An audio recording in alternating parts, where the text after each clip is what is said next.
Totally. And he just started roaring laughing. But I don't know why he's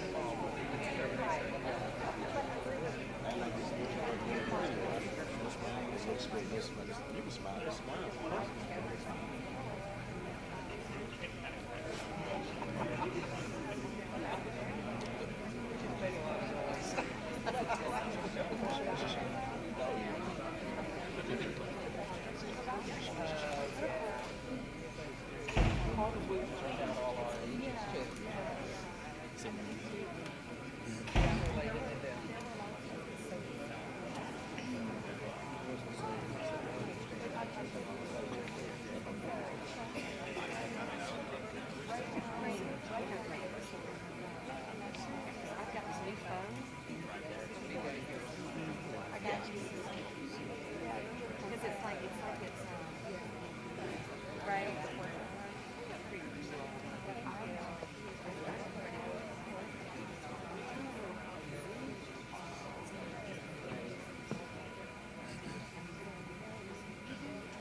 Right, right.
Smile, we're so many smiles.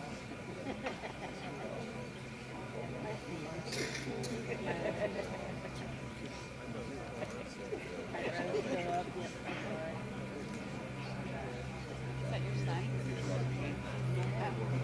It's her husband. It's her husband. Does it came on? He's ready for school now.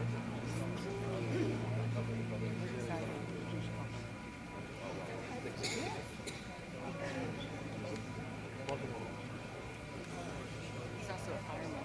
Okay. Quite the public servant.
All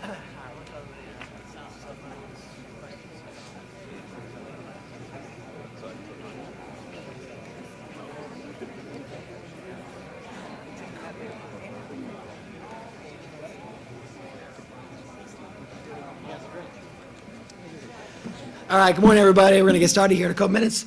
Just remember to silence your cell phones, please. All questions are going to be asked by press, and then no standing up during the press conference. Sorry. Thank you.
No, what's his name? I worked with. Oh, I work with. I'm their external affairs and communications director. Hello. Pass away. No, we know. Oh, you do? Okay. We know. Oh, I thought you were talking about We're so proud. We're with his office for Liberty. So great it works. Yeah. Well, I thought the WREC. I read some. I'm my husband's we're busy.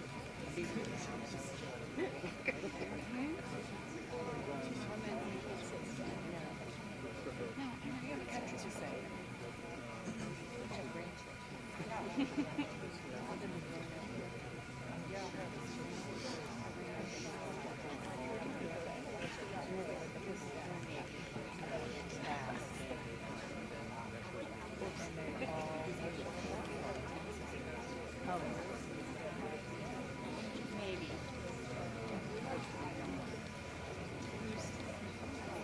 Nothing has been filed. I met the truckers at the truck stop on Monday night. They were coming out from Virginia Beach and they were looking for Texas. Oh yeah. It was so awesome to see all of them. We were up in the flagging, waving at them. And it was so Do you guys all follow the Oh, well, let's fix that right now. Thanks. Appreciate you like our friends.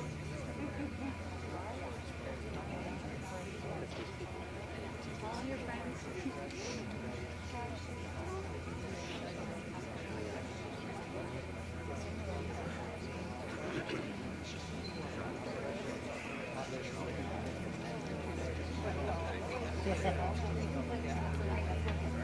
I'm in the National Guard, and I'm more likely to be going to the National Guard than I would in the Air Force because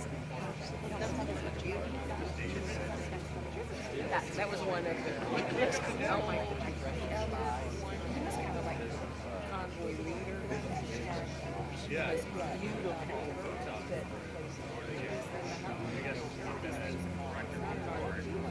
And then he had all these press Russian. Remote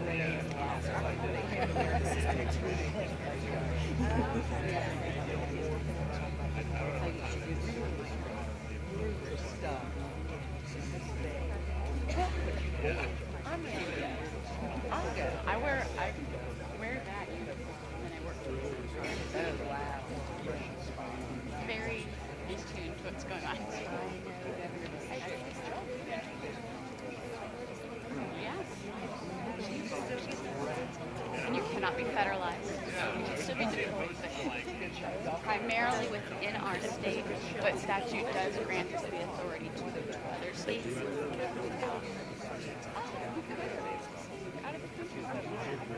And they're very good. Like, if we're going out of the country, we got better insurance.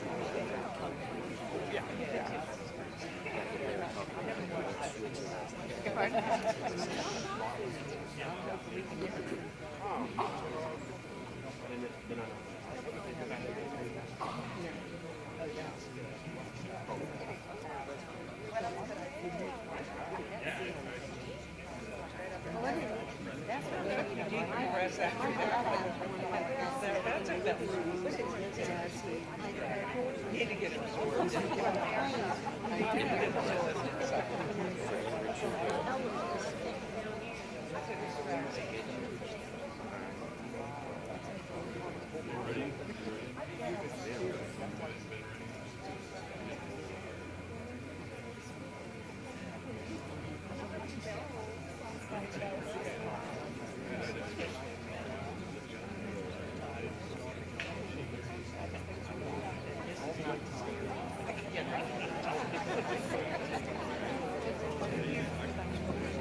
You guys see more cars than we do before GT. I think it's 4 GT.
I don't think he was. You know, she's like always up to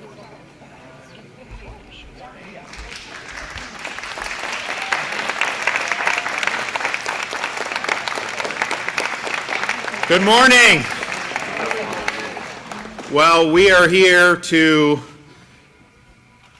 join as Floridians to say that we need to stop this invasion at our southern border once and for all. And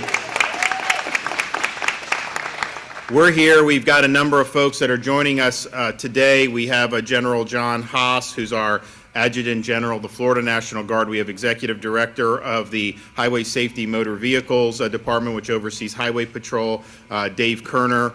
We have Director Mark Thieme from the Florida State Guard.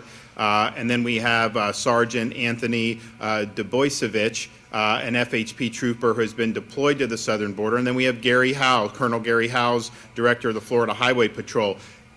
Go back to January 20th, 2021. What does Joe Biden do as soon as he gets into office? He opens the southern border.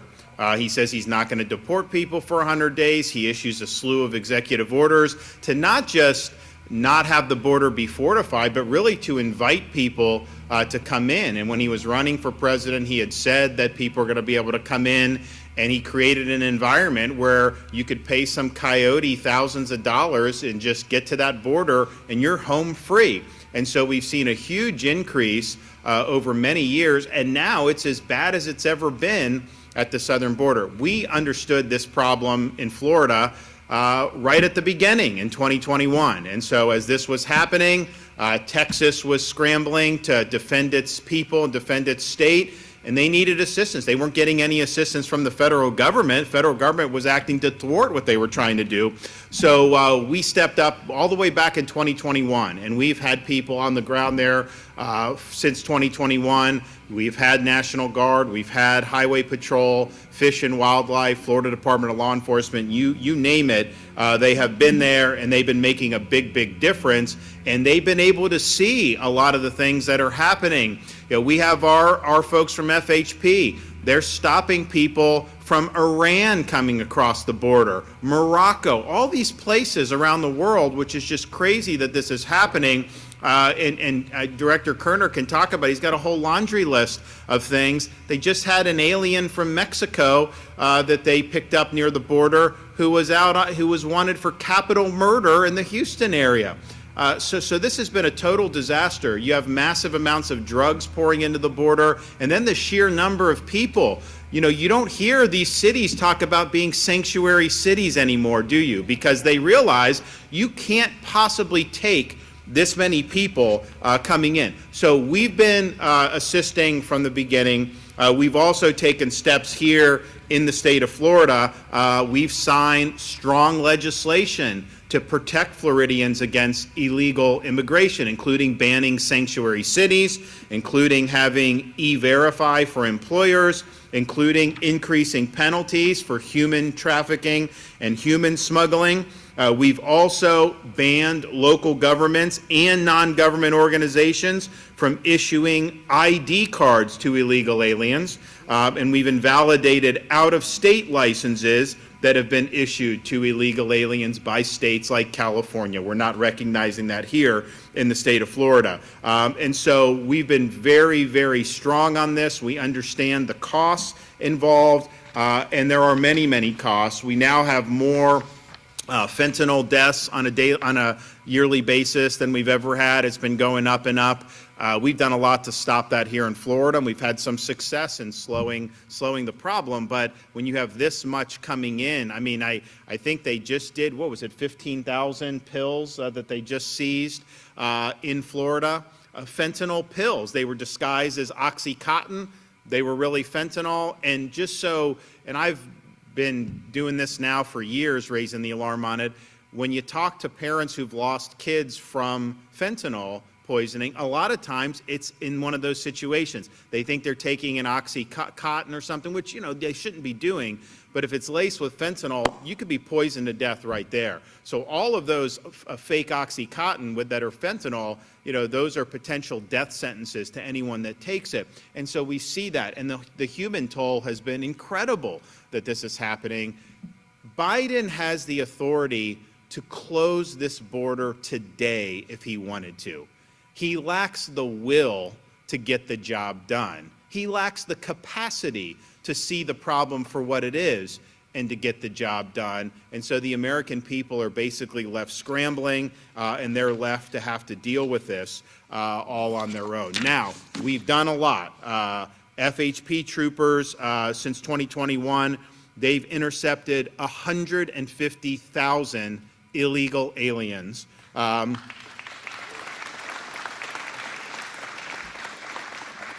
And they have been instrumental in generating over 2,000 human trafficking and human smuggling charges in the state of Texas. Our National Guard have helped staff observation points, patrols, and they have helped with fencing and barriers.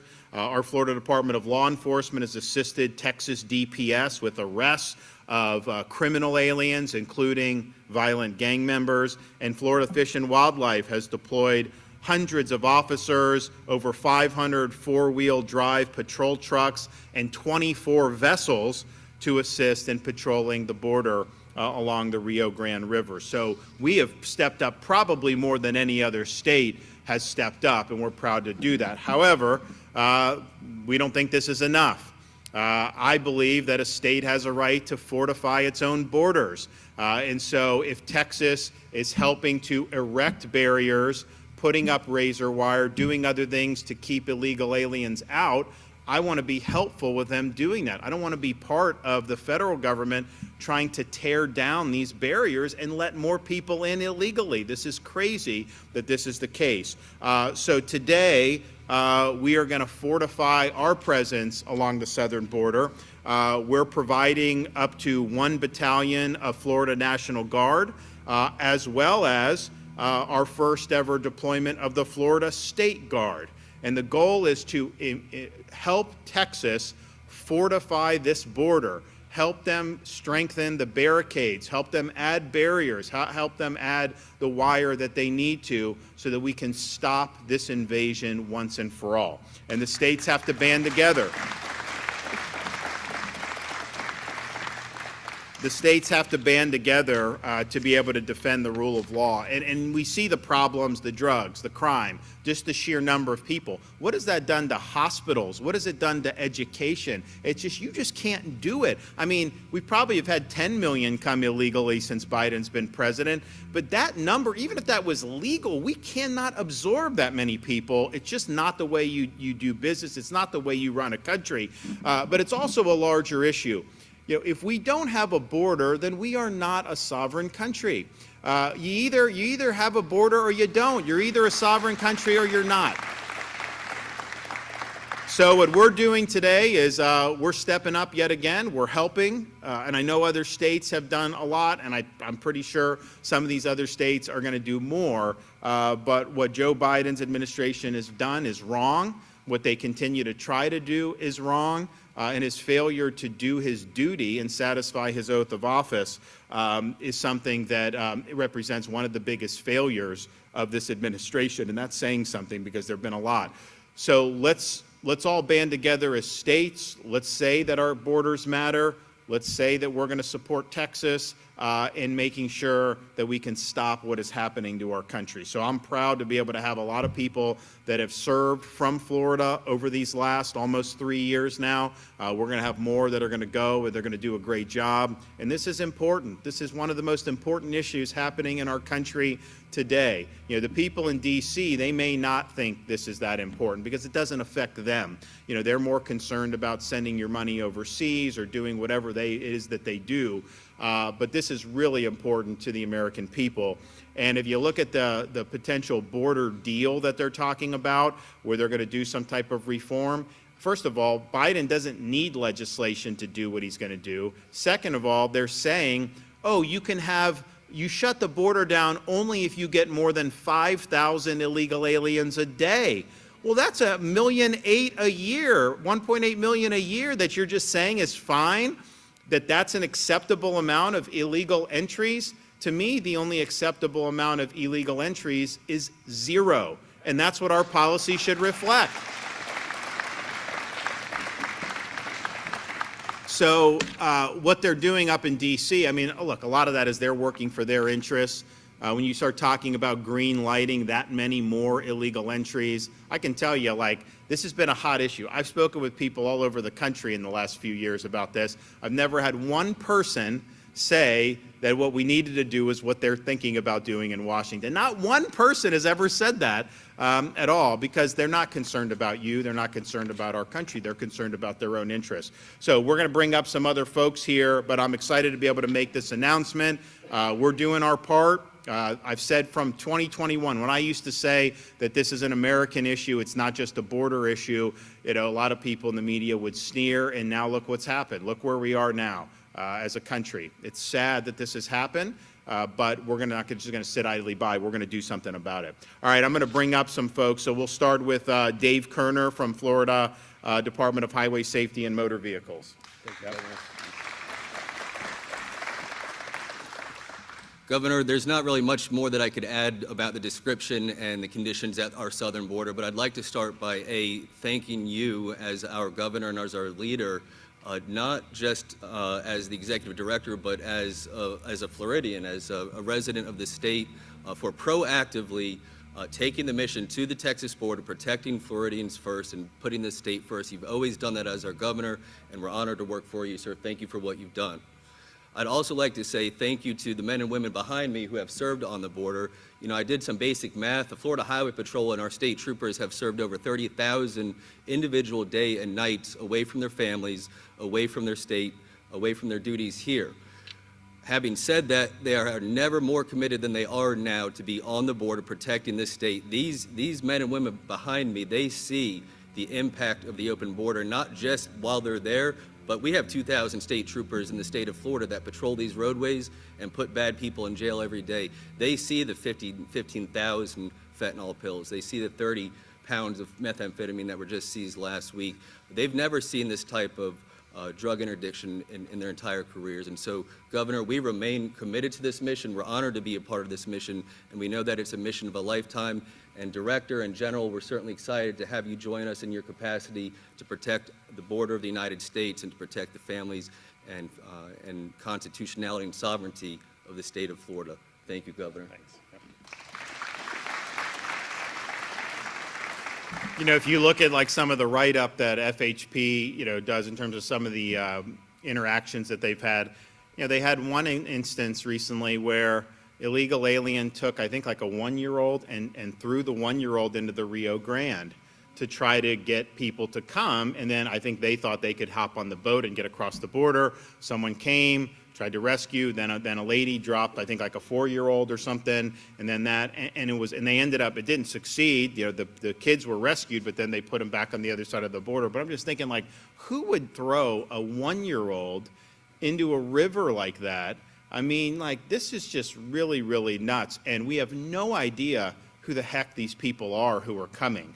Do you think they're getting background checks? Do you think they're showing ID? You know, if you want to get on a commercial flight in this country, you know, you got to get basically a cavity search, you got to show ID, you got to go through all the security. These illegals don't even need photo ID. They can fly on our planes without photo ID. You talk about putting the American people last. What the hell are we doing in this country? It is a total farce. General.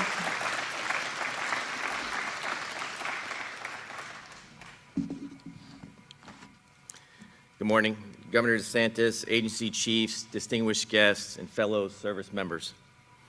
I'm proud to say that the Florida National Guard is ready once again to answer the call. In partnership with our fellow state agency teammates, in support of the citizens of Texas and the Texas National Guard.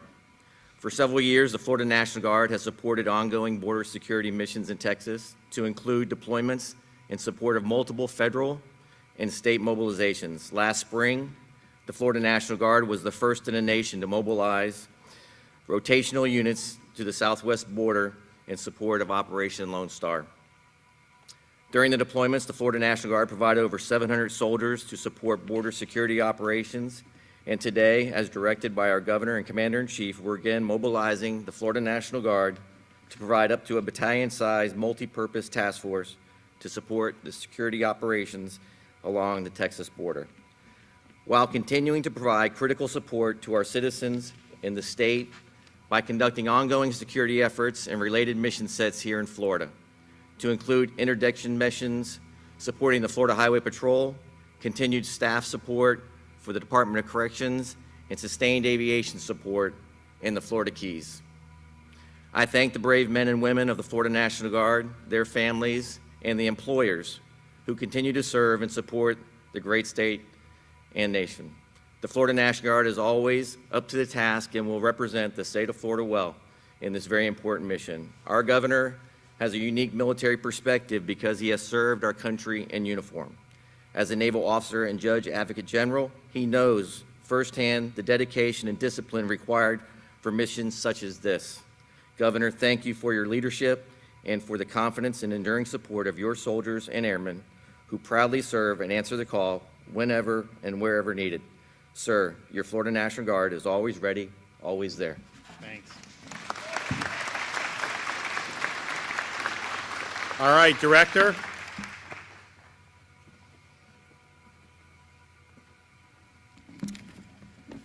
Good morning, all, and thank you, Governor DeSantis, for your unflinching leadership and the opportunity to help mitigate the overwhelming threat to public safety that is illegal immigration as the country fights back against the border crisis.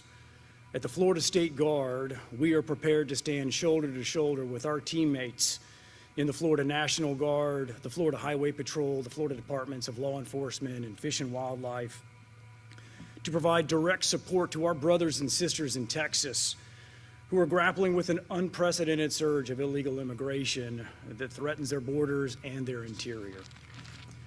During Idalia and other severe weather events during this season, our soldiers demonstrated emergency response capabilities as reliable and professional partners, responding to all threats to public safety.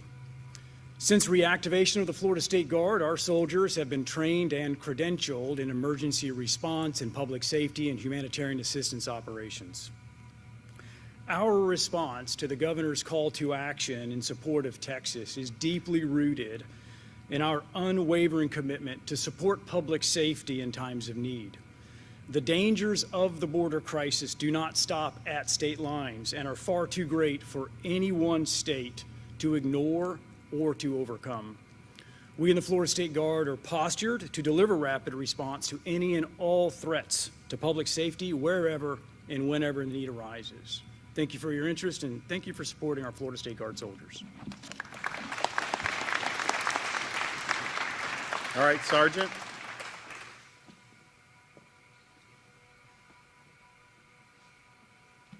Thank you, Governor, for having us, and I'd just like to bring a little insight to the border crisis that we see on a day in and day out basis. A lot of people don't cover it because it doesn't provide good news media attention, but at the end of the day, what we see on a everyday basis is the number of lives that are brought across over to Florida, to Texas, by people of criminal organizations. And the criminal organizations thrive on the people trying to get them across. And, you know, ultimately it affects us locally here in Florida because we're stopping people with drugs. We're stopping people who are bringing weapons and things of that nature into our communities, and having to deal with these individuals on the side of the road that have no regard for anybody's life. They don't care about anybody that they're bringing across. The big picture for them is making a profit, and that we see on a day in and day out basis. So that's why we're so willing to go across over to Texas and try to help prevent those things from coming over to Florida. A lot of people don't see it, but like they said, 30 kilos of methamphetamine just last week that we recovered off of the roadway. That 30 kilos can kill numerous people, and a lot of people, that doesn't get brought out in the media. You know, they don't tell you that they're bringing 30 kilos or 15,000 fentanyl pills over. So We appreciate the support of the governor's office. We appreciate the support of Governor DeSantis, and we'll continue to do our mission over in Texas to help protect the citizens of the state of Florida. So, thank you. Thank you. Appreciate it.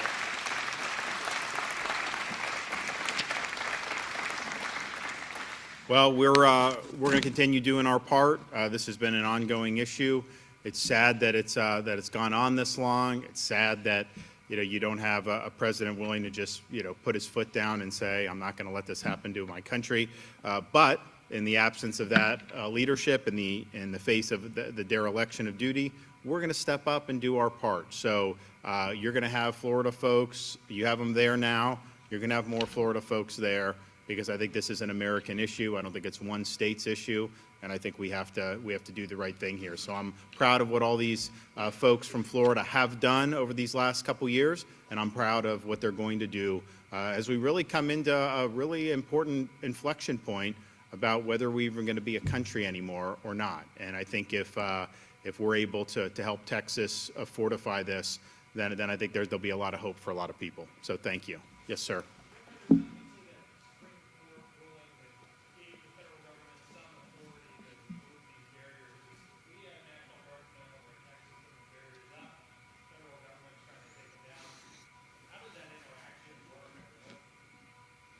Texas has the right to erect barriers. They were not even a party to that decision. And so I think they're continuing to do what they're going to do, and we are going to assist them in doing that. I mean, just think about it. You say that the federal government has the purview over illegal immigration and borders, and that states can't be involved, but the federal government's not enforcing the law. All the states are trying to do is to actually enforce the law as required. And so they're not doing that. So the federal government's not doing it. So I think what Texas is doing is just defending itself. I think that's a core attribute of sovereignty to be able to do that. And I know there's been some misreporting on this. Texas was not ordered to do anything, to stop or to do anything. It was basically what the federal government, there had been an injunction that was relieved, but I think it's ultimately going to be up to Biden. Are you going to have folks go in and forcibly remove barriers so that more people can come in illegally? I don't know that that's a decision that he would want to do, particularly now that we're in this election year. So I think Texas is in the right. I think they'll ultimately win if they end up becoming a party to any type of litigation. And I want to make sure that we can serve as some force multipliers to get as much of that border fortified as possible. Yes, sir. Governor, what is your take on the federal judge dismissing the Disney lawsuit against you?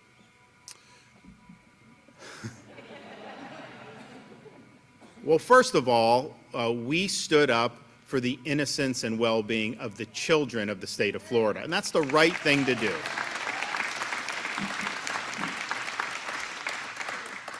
I'm the father of young. I mean, we got a first grader, kindergartner, and a pre-K3. And so my wife and I believe, and I think the vast, vast majority of parents in Florida and throughout the country believe, kids should be able to just be kids. You go to school, you're not having an agenda shoved down your throat, you're not being told that you can switch genders, you're focusing on the basics. And so that was ultimately the initial fight, was about that. Disney was against it. They were wrong. We were right, and we did that. Then after that, as their corporate welfare privileges came under scrutiny in the legislature, the reality is the Florida legislature has every right to change special districts. They've always had that right. And think what's happened since there's been accountability now in that area. You had the board that we appointed. They've reduced the taxes for all the tenant businesses that were being taxed to basically service Disney's interests. That's not the appropriate use of government. Government is supposed to be something, it initially was supposed to have residential communities there so voters would have picked who was on it. That obviously did never happen, and this one company ended up taking control of the local government, which is not good government at all. And so we knew that the legislature had authority to do it. I had the authority to sign the legislation as we did. And I would like to, see an accounting from some of the people who last year were trying to say that somehow, Disney had outmaneuvered Florida, or that somehow they were in the right on all this. You heard a lot of squawking when they were able to use it to try to attack Florida or try to attack me. I don't hear very much now that the case was summarily dismissed. I mean, they don't have a case. Even if you assume everything they say is true, they do not have a case. So we absolutely anticipated this. We knew ultimately what we did would be upheld. I'm shocked that they're saying they're going to appeal it. I think that's a mistake. I think that they should just kind of move on. You're in the state that's #1 for business in America right now. We have the lowest unemployment amongst large states, highest GDP growth amongst large states. Is it so bad that you actually have to live under the same laws as everybody else, including your competitors? Of course not. This is not a matter of high principle for them. This is a matter of them trying to claw back special privileges that they were never entitled to in the first place.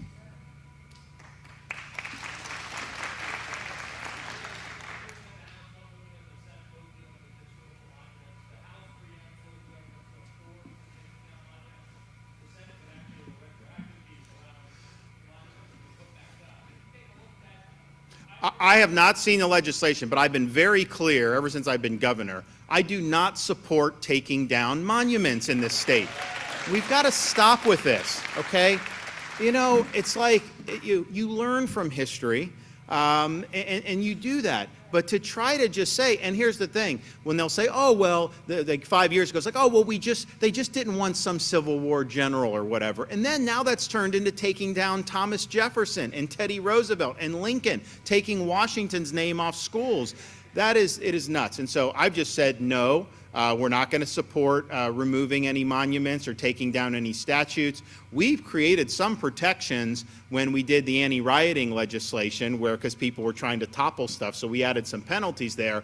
But I think it's totally appropriate for the legislature to say, you know what, we're going to stop the madness. We're not going to do. I heard people in Jacksonville want to take down Andrew Jackson. What are we going to rename the city? I mean, come on. We've got to stop doing this, and I think that it's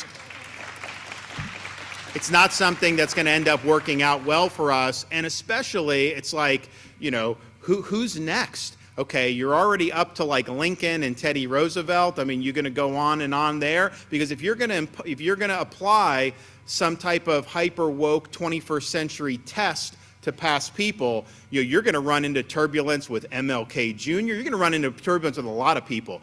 And it's like, is that really how we view history? No, history is what it is. You learn from it, and then you try to do the best you can going forward. So I'm 100% against removing the monuments. I think it's just gone too far. Yeah, so I have to look at that. I mean, look, anything that's been taken down since I've been governor, that's not anything I've supported. I don't know how many have been. I know there's been controversy here in this area. I think it's been relatively minor, but my view is you don't take down. And so if someone is taken down, I think that's a mistake. Yes, sir. Governor, speaking on genders, what do you say to your constituents who are transgender and may feel targeted about this new rule about driver's license? It's not targeting anybody. It's just we got to recognize what's the fact, okay? You're born one way or another. There's only two, okay? I get this thing where people say you have a baby and it's like a gender assigned at birth. No. I mean, God's been doing this a while, okay? It's either one or the other, and that's just what it is.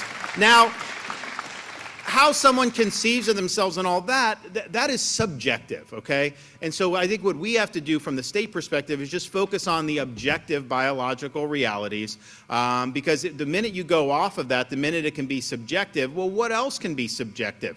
And there's a whole host of other things that you could just say is that. So it's not targeting anybody. It's just how do you have to root your policy? And I think we just have to root our policy in truth and in fact. And so that's what it is. You're born one way or you're born the other, and that's just how we got to roll.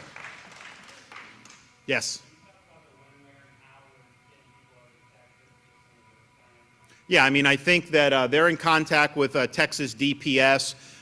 Basically, Texas has had this EMAC request. It's been pretty standard. This is not necessarily anything new that they've needed support. They've been asking for support, so it's in response to that. But I do think for us, we really started thinking about, we've done a lot, but we saw what was happening with the barricades, and we wanted to make sure those barricades could be erected. And so if our folks can help with that, we thought that that was something that was very important. So, so they're going to be working together. Exactly where they'll go will really be done in conjunction with Texas. I anticipate people will start moving out relatively shortly, and will likely, be busing a lot of people over to the state of Texas. So I think it's a great mission. It's interesting. Having talked to folks who've done it, there's a lot of passion in this mission for folks. I've talked to a lot of the FHP guys, FDLE. It's not easy work because you're away from your family. You're in some of these places in Texas, South Texas. As a native Floridian, I remember we did an event there in June on the border. That was the hottest I've ever been in my life. Hotter than Iraq, hotter than Florida in August or September. I mean, it was really, really bad. But then in the winter, it actually gets pretty cold too. So it's in terms of the climate, it can be challenging. And so we've had a lot of guys that have been out there that have done really, really well. We appreciate the service. We know that we're asking to step up and supplement what you're already doing. I want to thank all the agencies, FHP. I want to thank FDLE. I want to thank National Guard. They have day jobs that they do here, and so they're not really subtracting from anything they're already doing. They're still doing all the stuff that they normally do. They're just doing extra duty to be able to help this country. So I think that's really good service, and ultimately when you're involved in any type of public service, that's what it's all about. Are you making a difference in people's lives or not? And these folks are making a difference, and Florida is making a difference. Thanks, everybody. God bless. Appreciate you guys. Thanks so much. Yeah, thank you. Thank you. God bless you guys. Thanks so much. Appreciate you. Thank you. Thanks so much.